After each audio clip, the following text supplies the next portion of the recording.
दर्शकाने घणी खमा लोकायन संस्थान रे सहयोग सु आयोजित Bikaner theatre art and culture festival रे ऑनलाइन संस्करण में आप शामिल विया आपरो बहुत बहुत स्वागत है।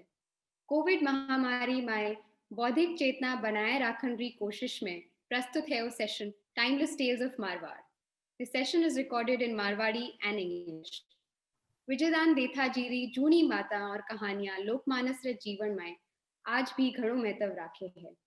इन विषय माथे चर्चा में आज आपरे सागे शामिल किया है विशेष जी कोठारी और डॉक्टर दलपत सिंह जी राजपुरोहित। आप दोनों रो स्वागत है। A recently released English translation of folk tales has caught the literary world by storm. Penguin's Timeless Tales of Marwar is a great read for children and adults alike, and perhaps even better to read together. With great pleasure, let me introduce our speakers for this session. Vishesh is the editor of Timeless Tales of Marwar, published earlier last year. The book collates and translates some stories from Vijaydan Detha's colossal 14-volume collection. Vishesh is the quintessential multi-hyphenate, a financial consultant by profession, trained at University of Cambridge, King's College London, and St. Stephen's College, Delhi. He has been at the forefront of promoting oral and musical traditions of Rajasthan. He's collaborated with UNESCO Sahapedia, Jaipur Virasat Foundation, and has recently founded the Rajasthani Bhasha Academy. Thank you, Vishesh, for joining us today. Our next speaker has taken Marwari internationally. Dr. Dalpat Singh Ji Rajpurohit is assistant professor at University of Texas, where he teaches Hindi language, literature, and North Indian culture. Dr. Rajpurohit completed his PhD from Presidency University in Kolkata and has taught at the American Institute of Indian Studies, Gurgaon, and Columbia University, New York. With an expertise in Nirgun poetry and Marwari, he also advises the Rajasthani Bhasha Academy. We are grateful for your time, Dr. Rajpurohit. Thank you. Thank you for having me here. Diving straight into the session, I request Dr. Rajpurohit to introduce to our audience what is this category Rajasthani Bhasha. Thank you. Thank you, Krishna ji. Vishesh ji, great seeing you here on this platform. Rajasthani as a category. Well, in order to just have a preview or a big picture of Rajasthani as it evolved, we have to go in almost 1,000 years of history. Rajasthani has a rich literary tradition. What scholars have called the last 1,000 years as is the 1,000 years are considered as a millennium of vernacular languages, or a vernacular millennium, in which the early few centuries of the second millennium, you have in terms of Rajasthani, you have an evolution of a language that was not specifically Rajasthani, but it was a you can say a vernacular that was circulating in Rajasthan and Gujarat. Well, it is not really a vernacular. It is called an Apabhamsha, or as language was evolving in Apabhamsha, it is called the Old Western Rajasthani or Maru Gurjar. These were the first few centuries of the second millennium. L.P. Tessitori, the scholar of Italy, has worked and written a grammar of that Old Western Rajasthani language. But in the 15th century, when the 15th century comes, that is where you can historically date the evolution of Rajasthani text, or the text that can be considered as Rajasthani, because they make a long tradition afterwards. 15th century is not, in terms of evolution of vernacular language, it was not particular of Rajasthan, but in the 15th centuries, texts were written in, let's say, Maithili. Vidyapati in Mithila wrote his text in Maithili. You have Braj Bhasha text emerging in courtly spheres, and then you have Rajasthani text again emerging in courtly spheres. So you have the Achal Das Khichiri Vachanika in the 15th century. What is so interesting about Rajasthani literature, that in the next century, Rajasthani literature reaches to its new height. You can call it its Swarnkal in the 16th century itself, when several vernacular languages were taking shape. And what what is at the center of this Swarnkal of Rajasthani is a text written by Prithviraj Rathore, who came from the royal family of Bikaner, but was also joined Akbar and Akbar's campaign because Rai Singh was Akbar's ally. And the text is called Veli Krishan Rukmaniri. What is so interesting about this text, that being a vernacular text, it has a commentarial tradition in Sanskrit, in Braj Bhasha, and other Rajasthani dialects. So that was not possible, for a vernacular text to attract commentarial tradition from several other cosmopolitan languages as good as Sanskrit. So that's where you have the evolution. You have this Dingle text, the Rajasthani text that is taking Rajasthani literature to new heights.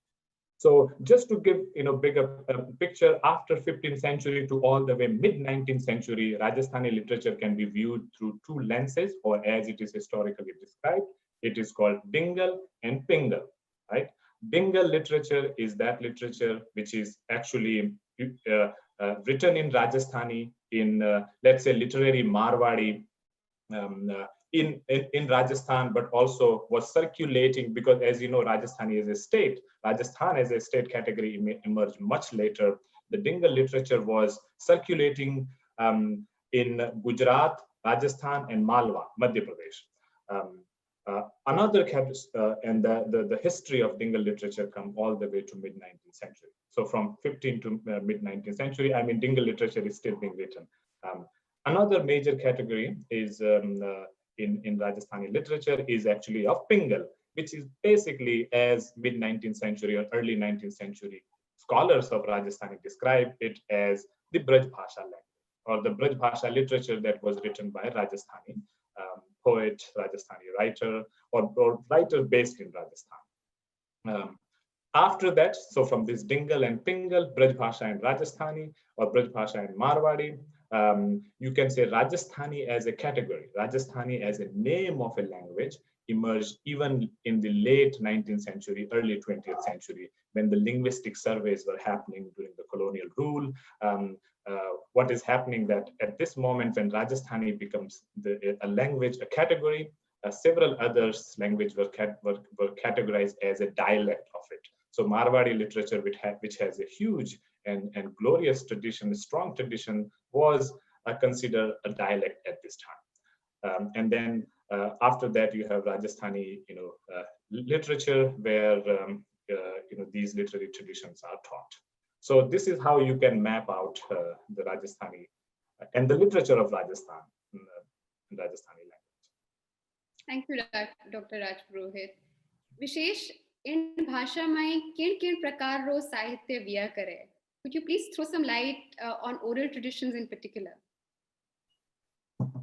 Krishna, आपने राजस्थानी साहित्य का आपा अगर मुख्य भाग देखा, and Dalpat ji will be also able to shed better light on this, that primarily from what I've come across, most authors tend to think of Rajasthani literature in terms of 4 or 5 main categories in terms of the sources. One of them being, of course, the Charan literature, which is available in Rajasthan. One of them being the Akhyan Kavya, or the Akhyan poetry, which is available in Rajasthan. The third one being the religious literature, which is available in Rajasthan. Usually many writers I've seen put the Jain literature, the literature available from the Jain sources, into another category by itself. And then this last sort of amorphous, ill-defined category which they come up with is what they call the Lok Sahitya, or jiko apane Lok Sahitya Rajasthan ko, folk literature, which is actually a pretty bad category. It's a pretty bad term. It's misleading in many ways. Because what I've realized that perhaps more than folk literature, a more sensible or a more powerful way of thinking about it is in terms of literature which comes to us by the oral sources, or comes down to us by oral traditions, is perhaps a better way to think of this. And one must not make the mistake to think of all oral traditions as folk traditions or folk literature only. I think all of us are guilty of using these two terms interchangeably. But primarily, and Komal Kothari talks at length about how oral literature comes down to us. And अगर आपा देखा कि आपने खने जिको मौखिक साहित्य जिको आपने आ रही है, वो की आ रही है. So some is of course coming down Rajasthan, of course, has had a huge tradition of caste performers, caste musicians, caste genealogists, ranging from the Bharts, the Raos, to the Langas, the Manganiyars, the Mirasis, the Damamis. We have many such musician castes who are available, and it is many scholars, including I've heard, for example, Divya Bhatia at the Riff in Mehrangarh point out that folk musician is not an apt category to put them into, because they are professional musicians, they are caste musicians, they are not just lay people who happen to perform, which is the way we tend to think of folk musicians usually. So anyway, so these are some of the caste musicians and genealogists who, aside from their primary task of very often maintaining genealogies or records, will also be great storytellers. Some of the stories will also be set to the sound of music. For example, Bhopal, there'll be narrative traditions which will come down. Some of them are stories which are told for pure entertainment. They're not necessarily religious in nature. I've heard of many families which have bharts who will visit their homes every 2-3 years, 4 years to update the records or genealogies. But after the task of genealogy noting and recitation is done, they will also tell stories. And many stories Vijayan Deta himself ascribes to having noted down from Bhart sources. Bharts are also called Raos in the Marwar region, I've heard.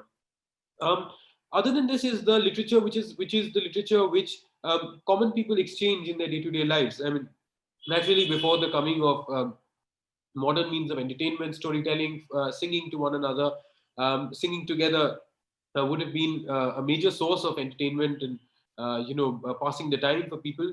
And in this also, Komal Kothari Apa ne बताया है कि there are 4 or 5 main types of stories which he has noted down. One, of course, मैं बताया है कि लुगाया की व्रत कथावां is one category which he regards as a separate category of folk stories. The second type, which he says, are the stories which mothers and grandmothers will tell children by night. So they're purely children's sort of stories which are told to children. The third type of story, which he says, these are more categorized by occasion and listener.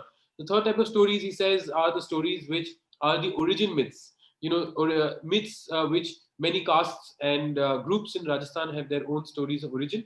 And there is another kind of origin myth, which is not necessarily a caste origin myth, which is the kind of stories we hear, stories about how the sun came to be or how the stars came to be in the sky. How did this constellation come to acquire this particular shape? How did roses come to have thorns? So on and so forth. So these kind of stories are another particular distinct type. And then Kumar Kothari also points out that there are some stories which are told purely for entertainment. And they can be regarded almost very similar to the kissas, which one finds, which come from, they can be found in Awadhi traditions and in the traditions of Old Delhi, even I believe in Dakhini traditions, which are almost these tales of adventure, not very different from, say, the stories like Ali Baba, which we hear, which is about this boy who goes into a distant land and he's flying over there on a carpet. Sometimes he's swimming over there on a magical fish, and he will go and have a series of adventures. The story will go on over several days. And these are the kind of stories, he says, farmers will tell each other such stories by night when they're watering their fields. They have to guard their fields from animals. And these are the kind of stories which farmers will tell each other, or the kind of stories which, if there is a professional group traveling through a village, every night for 2-3 nights, 4 nights, there'll be a storytelling session in the village where people will exchange such stories. So these are just some of the types, by no means exhaustive, by no means non-overlapping, but they're just some of the rough types. And I think Professor Rajpurohit will be in a very good position to point out, I'll just stop after this, that all these categories of stories are amorphous and they're all borrowing from one another. Many of the folk stories we find actually appear in written form, including, for example, one of the stories in this collection, which is written by Bijji, which is, for example, Dokri Ribat, which is a story we find in many written forms going back up to the 16th century, but makes an appearance very often in oral literature. I found groups of bharts who say that, yes, we narrate the Dokri Ribat, Raja Bhoja Dokri Ri Kahane Sunawa Mein. That story. Very often, religious literature will borrow from folk literature. Very often, the love ballads of Rajasthan will have elements which get absorbed by folk literature. So these are all amorphous categories, always borrowing and exchanging from one another. So I don't think categories are just perhaps a way of understanding a large amorphous mass of things, but I think there's only that much seriousness that we should ascribe into it, because there's always things it will leave out and always be overlap between one or the other category. Wow, you have opened a treasure trove for our audience. But one wonders, how did the language relegate in status and relevance?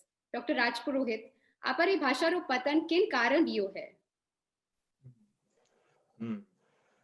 भाषा रे पतन रे माते अगर आपने बात करनी है तो भारतीय भाषा रे पतन माते भी बात करनी पड़ेला आपने।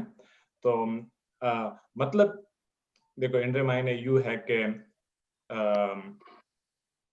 जन टाइम रे भारत colonial rule रे हाथी भारत में colonial rule आवे या when the India was colonized, what is happening in that period is they are searching for India's ancient past, India's glorious past, because there is this whole idea of not considering the sort of the ruling class that preceded the colonial power or the advancement of colonial rule as quite fit to rule, and also the kind of literature that emerged, the kind of literary tradition that flourished during that period, which were basically in vernacular languages, they were not given enough importance. And what happened? So, and India, it was told that India had this Sanskrit literature, very glorious literature. People started searching their ancient past, their glorious past. What is what is important in this period that from late 19th century and the 20th century, early 20th century, there was this movement to mobilize India, or to search some common symbols, heritage through which Indian people can unite. And for example, Hindi became a language that can unite people. It's like sort of presented as, or it was presented as a national language. A certain kind of modern Hindi emerged in that period. Also, Rajasthani was also emerging in categorizing the whole definition of Rajasthani language and literature started during that period. But as we know that as a result of the anti-colonial movement in India, Hindi got bigger place. Wherever in the North India, wherever you see the departments or study of Indian North Indian languages, Hindi prevailed throughout North India. Rajasthani, as you know, that it's a separate language than Hindi, but what was happening, that everything was started to be taught or as under the umbrella of Hindi. What I've heard, a very anecdote about Jodhpur Rajasthani department is that earlier, the professors who taught Hindi there, they were teaching Rajasthani as their side business. But then when some differences emerged, and they went on establishing separate Rajasthani department. So Rajasthani evolved from Hindi. It's still the situation is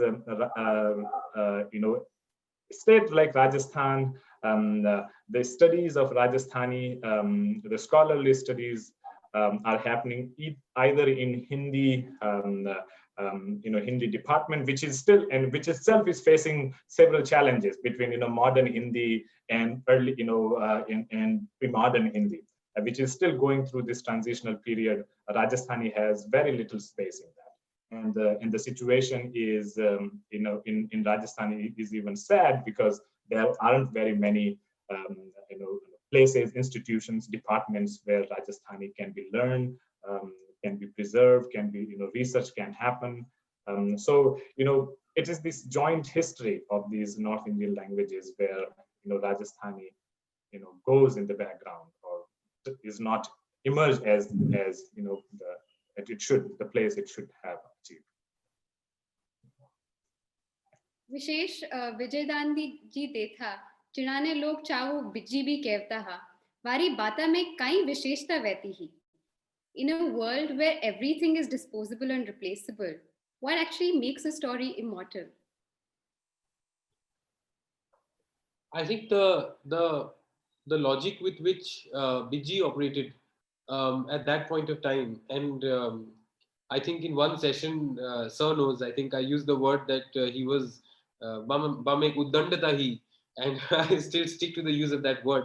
I think he was of a rebellious nature, and he in around I think 1959, when he was in Jodhpur studying in I think some years before that he was in Jaswant College, if I'm not mistaken. Um, he was advised by Govardhan Lalji Kabra, who was a well-known figure in Jodhpur at the time, that he should return. If he decided that he would write in Rajasthani, but Govardhan Lalji advised him that if you have decided to write in Rajasthani, I must warn you, it is suicide. There is no reader group, there are no magazines, no journals, there are no presses, etc., etc. But if you have decided to write, then leave the city and go back to the village and study the shastras of the common people. And I think that is the word, that is the idea which Biji made it very central to his idea that, while the rest of the people were searching for an ancient past, I think he realized that there is an ancient past which lives on in our homes around us, in the common people around us, because what he hears are not just memories of one generation, but memories which have been filtered down from the mouths and minds and memories and hearts of several generations before them. And I think there was this realization in him that if something has come down for 600, 700, 1000 years, it has traveled down time, maybe changed in form, doesn't matter, but it still has come down, then chances are that it will, outlive us and still live on for a further few hundred years, because there is something very fundamental in it, which speaks to us irrespective of the time and the age in which we live in. Which is not just set in period Rajasthan, but because its appeal is so fundamental, its appeal is so primitive to our lives. And I think that is what he taps into, because the stories are very everyday. And for me, because I think all three of us are from Rajasthan and have a connection in some way or the other. I never felt that this was someone else's stories I was translating. I felt that these stories could have been from my village. I felt the characters could have been old women from my family, and I think that it is the relatability of these stories. It is the primitivity of these stories, perhaps, which I think it appeals to us, because the stories are so simple and so unassuming in form, and in narrative style, and in जो कथानक है इन कहानियों की, वो इतनी simple है. कभी कभी एक बच्ची है जो अपने बालों में जू को पाल रखा है उसने. So, to imagine that there could be an entire story which is written about a pet lice in one's hair, I think its simplicity is so stark that it catches you off its guard. And at the same time, busy की कहानियां पढ़कर कभी या को लगा कि खाली बच्चा की कहानियां हैं या टाबरा की कहानियां हैं. साधारण कथा वस्तु रहे, साधारण कथानक रहे, पर बीड़ा ऊपर भी मैं एक लेयर्ड कहानियां जी की बिल्ड करे, भी मैं ये लगा कि हर आदमी के लिए something for every reader group to take in it. So I think Bijji की कहानियां में वो जी कोई richness है, जी को which वो richness भी he's tapping into this richness, जी को पीढ़ी दर पीढ़ी जी को छणका आयडो जी को एक अनुभव है, बिरी जी की समृद्धता है, बस झलक आवा आपने. And I think perhaps that is what really sort of stands out for me, at least in Biji's stories.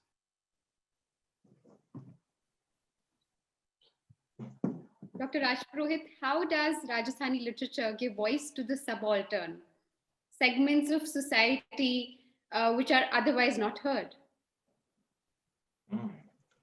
Well, thank you for asking this question. It is a serious question, and as as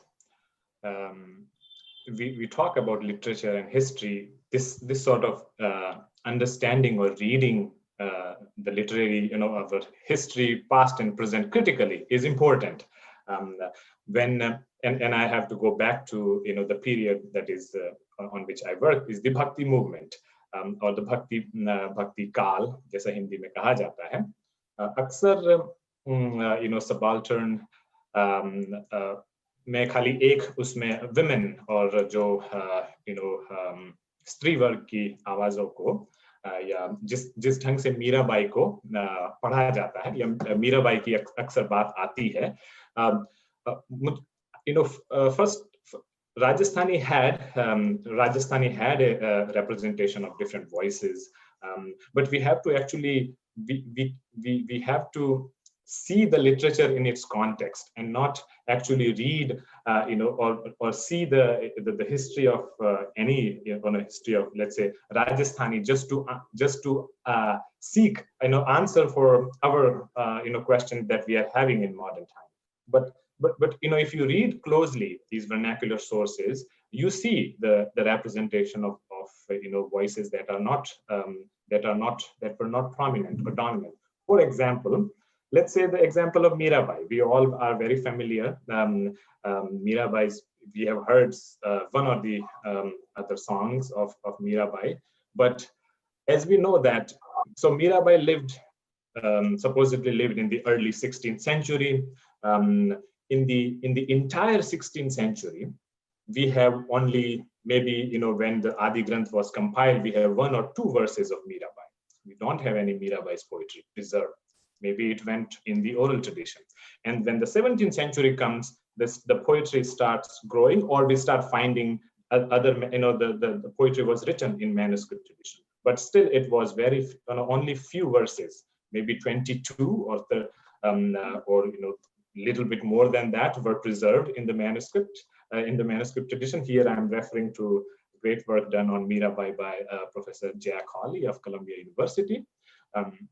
But what is so important is here, let's say, as Mirabai's poetry was evolving, and we have around 1600 a hagiographer whose name was Nabhadas, who, as scholars believe that, or scholars have shown that he was based in Galta near Jaipur, and he wrote his Bhaktamal, which is actually our sources of knowing the lives of poet saint as they were seen by the saintly community. And he precisely note the sort of note the radical, or you can say the revolutionary aspect in Mirabai's persona or in his poetry. He says that Lok Laj Kul Shankhala Taji Mira Girdhar Bhaji. He compared Mirabai's he places Mirabai in the arena of devotion. He compares Mirabai's devotion with gopis of the Bhagavad Purana.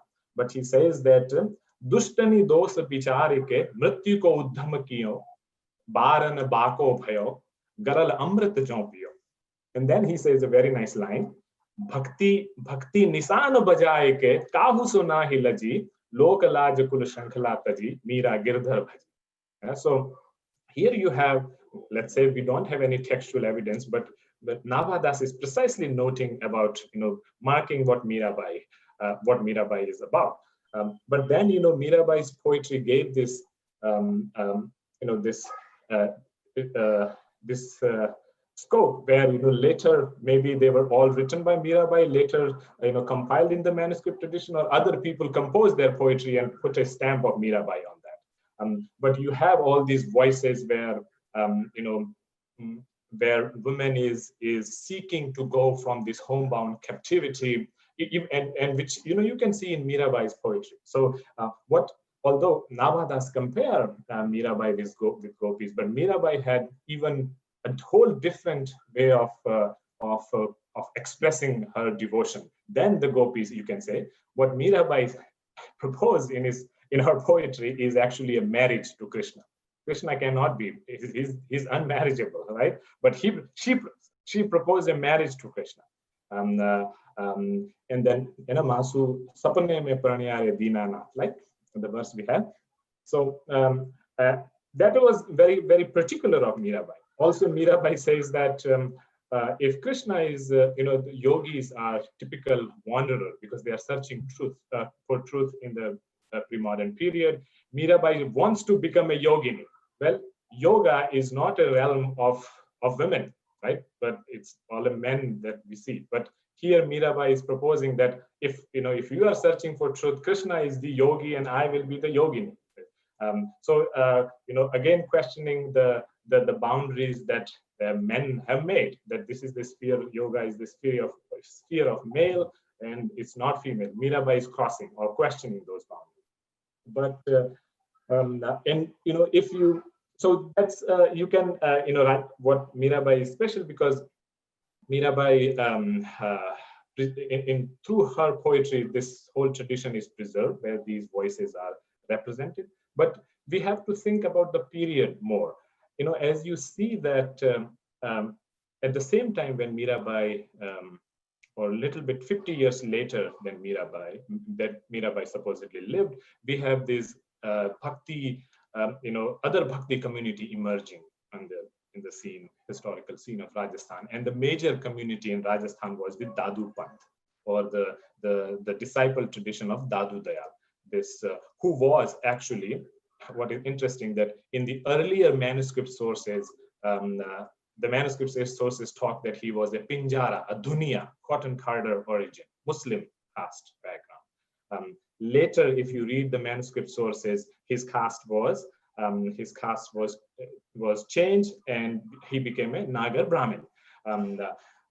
The early history of Dadu Panth, you have several of his disciples coming from the Muslim caste background, or Muslim religious background. You have Bakhna, Rajab, Bajid, later on. So if you see the Dadu Panthi tradition, you can see these voices are represented, and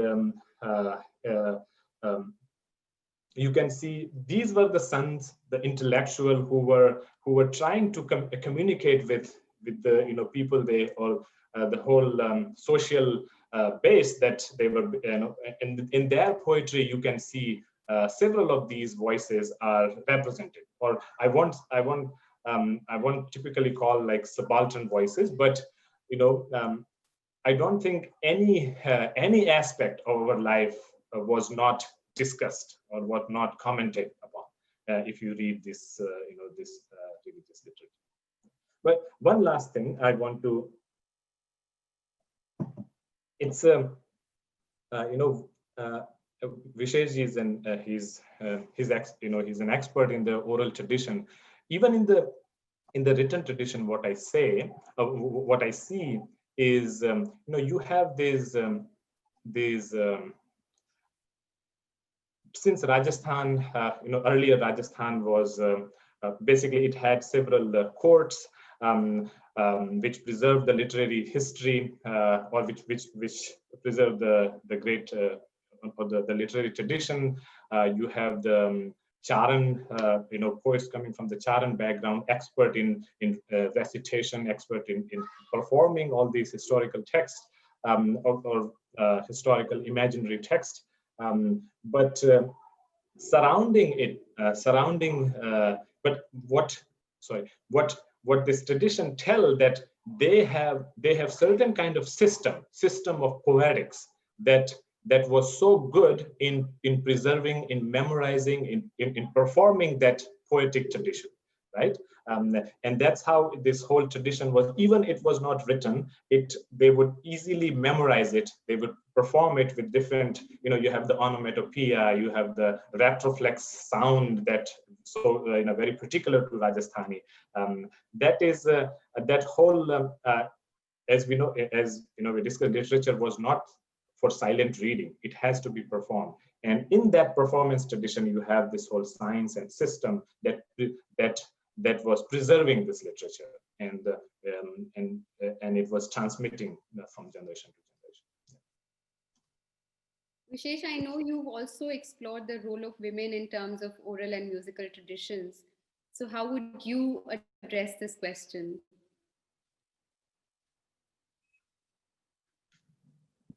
So I remember reading in Anne Gould's book, who is an anthropologist who's done a lot of work on Rajasthan, in Rajasthan. She says at one point of time, I think, that all folk music is basically the music of women. I did meet her, and I once pointed out to her that there's the only one exception which I've ever been able to find in Rajasthan, which are the songs that are sung on Holi. Those are exclusively the domain of men, the singing which happens in the month of Fagan. But other than that, I've honestly struggled to find a folk tradition of music, which is by people who are common people, who are not caste musicians. I don't use folk music necessarily in the sense. So I don't in my mind, I don't think of Langas and Manganyars as folk musicians necessarily. They're all highly trained musicians, and perhaps one should not be clubbing them together with into the category of folk music. But if one leaves that category aside, I've hardly ever seen lay people involved in the upkeep of any tradition of folk music. Um, I think one is reminded, and I'm not a scholar, so I think Krishna, you and Dr. Rajpurohit will be in a better position to explore such concepts. But I remember I once encountered Partho Chatterjee's argument of women in the colonized sort of state, and how is the role of women developing. And there's this increasing understanding of women who are the guardians of the inner space of the house. He has this concept of the inner and the outer, where there's the outer, which is the deracinated male space where men can, and it matches with the experience, right? With men immediately changing their attire, westernizing, learning English, because that is the space of commerce, of trade, and that is the deracinated outer, and there's certain but there was this inner space of the house, which was the guardian of the women, and they are the guardians of family history, of family tradition, of attire, of caste tradition, of community tradition, of clan traditions, so on and so forth. So it is primarily women, particularly in the case of folk deities, who are the guardians of, in the case of folk music, who are the guardians or transmitters or singers or performers of folk music. And I think I've written about this in one of my projects also, that what is particularly remarkable about folk deities, for example, is that one doesn't really find any Brahminical presence at all. There's no priest and hardly ever even a bhopa involved in the worship or adoration of any folk deity. It is always direct, and it is always by the women of the house. Or perhaps in some communities will also have a Jajmani tradition where they will have singers who are patronized by their families, who will come and remember the family's deities. But it is primarily and wholly the task and the responsibility and the privilege of the women. So it is no, it is, if one think if one places it in context, it's not really that surprising that it is women who are the guardians of folk traditions, family traditions, and also I think folk traditions allow us the rare chance of very direct and unmediated access, because the written word is always mediated typically by the liturgical class, the priestly class, the class which has access to writing and the techniques and the know-how and the scholarship to be able to write. And therefore one hears in written sources very particular kinds of voices, or one reads about other kinds of people but as subjects. Usually the person who's writing it will be a person who comes from a certain class of society. But oral traditions allow us very direct and unmediated access into inner lives of people, and as Sir said, into every possible aspect, into intoxicants which are being consumed by women. There is a huge category of songs called bhang, which one finds women singing, into sexual explorations, into the kind of desires which they have, into whether they want cheat which has to come from Multan, or whether they want good which has to come from Malwa, or whether it is any kind of the cloth which has to come from the Deccan region. One can and one, I suppose, it is not just, I suppose, for historical exploration ki, therefore I can study trade in the 19th century because in the Jalla song there is cheat which has to come from Multan, so there was a trade route, etc., etc. But I think it is a more direct access into people's very intimate spaces and personal lives and their modes of thinking, into the kinds of agency which individual women were never able to seize, but could demand things of their father-in-law or of their jate or of their husbands when they're singing in groups. The kind of abuses that they could hurl, these I think it's called, in anthropologists call it rituals of rebellion, that the kind of caste inversion or the kind of power inversion, hierarchy inversion, which is not possible in day-to-day life, people try to achieve that in folk music, such as the bride's side abusing the groom's side, and there's a huge category of gali songs which you all know exist. Or for example women making fun of the men in their family, or for example upper castes, the Thakur and the Baniya, being made fun of in folk stories. And they both have their own efficacy. Some people say that they suppress the possibilities of actual change, some people say they keep the possibilities of actual change alive. There's perhaps, as usual in these debates, there's no one right answer. But it allows us access into these spaces and lives which otherwise would have never we would have never had access into. And that is why perhaps I feel I find that these stories are immediately so exciting and relatable, because it feels like a very intimate family history or a lineage history or one's own personal history, and one can reflect on such matters using by accessing such sources. Thank you. I just want to add or add what Visheshji is talking. Is actually so yes, actually written literature have their systematic way of preserving that voice or even transmitting that literature. I want to give one example, which is my favorite one. So as we know that folk epic. The major theme in folk epic poetry is actually vira, separation, and the separation motif and the separation related poetry is a realm of women. What is happening in because rainy season tells that the trader would go home, even the wanderer ascetic would settle at a place, and they will whatever knowledge they have acquired, they will give that knowledge will be disseminated to common folk, even and very interesting. So this whole tradition is preserved. Let's say in Ramcharitmanas, where Rama is wandering in the rainy season, he sets at a place and interacting with the common folk. So what is this vira or separation genre or motif that tells us that written literature transformed this. I think Charlotte Bodville has worked on Baramasa in Indian literature. The Chomasa, the rainy season songs, which were realm of women.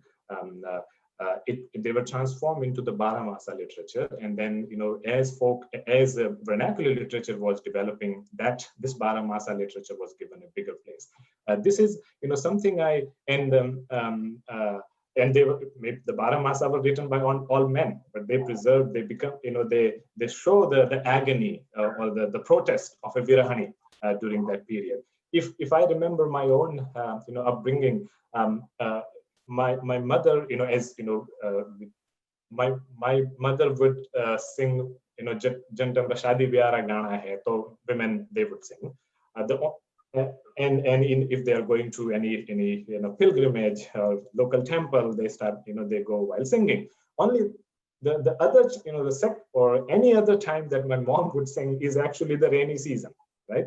Whenever there is raining, she would Jhad lago re, jhad lago, Ram naam ro, jhad lago, whatever, maybe it is in the devotional realm or in the separation realm. But if you read these folk literature, you get and the folk literature was, or the Vira type genre was appropriated by Sufis, by sons, for the Bhakti poetry. That is, in the Bhakti poetry, this is the separation of a soul with the ultimate soul, Jeev to Brahma. Sufi literature is filled with separation type poetry. But what is interesting, if you read the folk literature, you get really fresh imagery. So just a few days ago, I was reading Jetwa Ujjal. So Jetwa Ujjali is never taught. I came to know about Jetwa Ujjali a month ago because my brother Prem Singh, who is an assistant professor at Jodhpur University, wrote a paper on it. I said, okay, it's beautiful text. So there is one sorata in it in which it says that Tole su talta hirana man matha hue, bala bichhadiya jino kina with the Jetwa. So here you have the story. I don't want to take much time, but the lady is Charan, and the man with whom she loves is Rajput class. She gave life to this dying Rajput prince, but later, the Rajput prince rejects Ujjali's love, and then because for Rajputs, Charan women are considered Shakti, those who hold Shakti, and then she sings these soratas in a very protest type voice. But if you see Toli Su Talata Hiranam and Matha, this is the kind of nomadic culture where Hiranore Tolo chal rahi ho and ek hiran bichhad jaye, तो even पशु लोग भी विरह feel किया करते हैं ना, उन्होंने भी दुख हुए. तो जो इसमें जो औरत अपने प्रेमी से बिछड़ गई है, तो वो कैसे जिएगी? जिनको हम पशु मानते हैं, उनको भी विरह लगता है ना. तो इस तरह की, I mean, for rainy song, if you Dhola Maru is quite famous.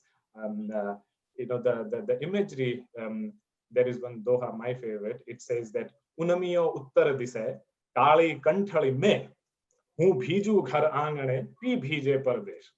So this is a simple song that people will, the women will sing that, the Vira type feeling, but Dhola Maru gives it a more a literary representation. And that was so inspiring for vernacular poets that this whole tradition was preserved in vernacular literature.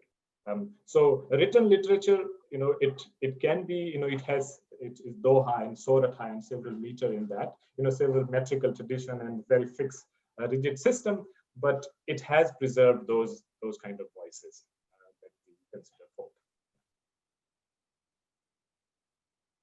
So, Dr. Raj Purohit, now that we've clearly established that this literature is endlessly rich, what kind of initiatives can be taken to promote this language and literature?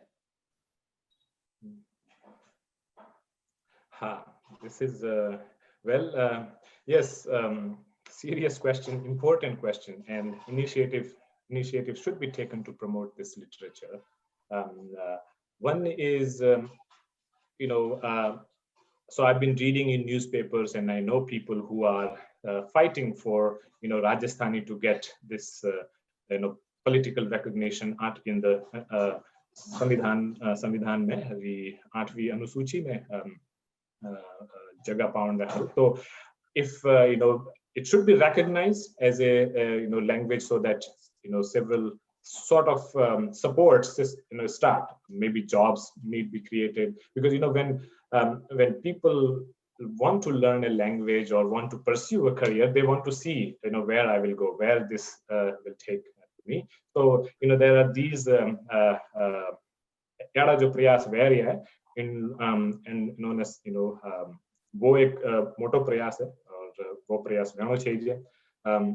लोग individual स्तर माते universities स्तर माते भी काम करने की जरूरत है. Just the other day I was speaking with my colleague from University of Chicago, and he also teaches Rajasthani literature and also work in Bhakti poetry. Professor Tyler Williams, he told me that University of Chicago is digitizing Sitaram Lala's Rajasthani Sabad course. So that will be a big service to anyone, because the Sabad course is amazing. It's just so very well done, and it needs to be preserved. I think online medium digitization is where the society is headed to. So it more and more this kind of digitization project should be pursued. I think Visheshji has thought a lot about this kind of project, so he can share his thoughts. Visheshji, floor is to you. I think the main ground, sir, you have covered already. I think it needs to be brought into modern institutions and be allowed to enter modern institutions, and that unfortunately a lot of it is dependent on constitutional recognition. So I think that has been much spoken about, written about. But yes, I also think that there's a lot more ground to be covered in academia. I've been told by many colleagues, scholars, academics, that the access into Rajasthani is not quite easy. There are no structured learning programs available, etc., etc., and which is why under Sir's guidance, we started this particular initiative. We hope it will be online maybe in another 2.5 months from now, which is a Rajasthani learning course, a Sikho Rajasthani course, and hopefully there will be sequels to that course, which can equip scholars to be able to tackle period literature in Rajasthani, period literature in Rajasthani manuscripts, etc. I was not aware of this attempt at University of Chicago to digitize the Sabad course there. I thought there was already an attempt being led by the Mehrangarh Fort. The MMT is funding, and I think the first version of the Sabad course was just launched, I think, a week or 10 days back. There's a website called charans.org, and I think they are spearheading this effort, and it's been backed by the Mehrangarh Museum Trust, if I'm not mistaken. So they've told me that they'll be done with the digitization effort by July, August. That will be a huge boost. I think availability of material can also make the life of scholars much easier. writers, translators, etc. So that would be a huge shot in the arm. Um, I also think that there has to be more with the coming of new media. With the coming of last 5 to 7 years, the changes which we've seen with every person having a smartphone now. I think we are mercifully freer of the iron of this iron fist of institutions, or the iron hold of institutions on our lives. There are far many more ways of democratizing content creation. We are not, for example, reliant on the printing press to recognize Rajasthani as a language and start a Rajasthani newspaper to be able to read news in Rajasthani. And I remember when I was growing up, there was hardly any good content that I was ever accessing in Rajasthani, except for, I think, the same songs which have been sung in Rajasthan for 300 years, literally. I don't know, about dakiyas bringing news about lovers in distant lands, or sometimes it's the kurjam which will bring the news about a lover in distant land, or sometimes it's the crocodile in the lake which will bring the news of the lover in the distant land. And that was about the only thing which I ever heard. But now I'm almost taken back by how much good content there is in Rajasthani online, from comedy channels to cooking channels to there are local journalists who are maintaining entire Facebook pages. Each of them will have followings which goes into several hundreds of thousands. I get updates about my village now from following a Facebook page, and which is maintained in Rajasthani. We get to know if a cow has fallen into a ditch in Marana Pratap Chowk today, and XYZ people rushed over there, and samay pe vardat suljhai gayi, etc. And that's a great thing, because it has freed us in some sense, of how dependent we were on formal modes of institutionalized production of content, film, song, this, that, and the other. And I think it is really for the circuit of poets, scholars, writers, content creators, movie makers, etc., to seize this moment. I mean, because it's a great time to create good content. There is great following. There is great following on all the Instagram accounts, on all the Facebook accounts, the YouTube channels. And yeah, it seems there's a market for it, for people who are consuming content, and people are very open. There's this huge new demographic of people who are native speakers of the language or proficient speakers of the language, and they're willing to consume good content in their languages online. So the old problems are in a large way circumvented by the means which we have at our disposal today. So I think there's definitely an opportunity that is there that is up for grabs at the moment. Any amount of content, good content, there is a market for to be created. And that can go a large way in creating a public space where Rajasthani becomes an active part of people's consciousness.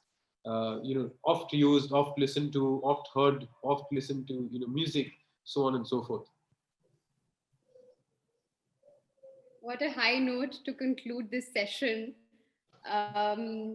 I hope that this session creates the kind of awareness we urgently need. And I thank once again the festival organizers for hosting this session.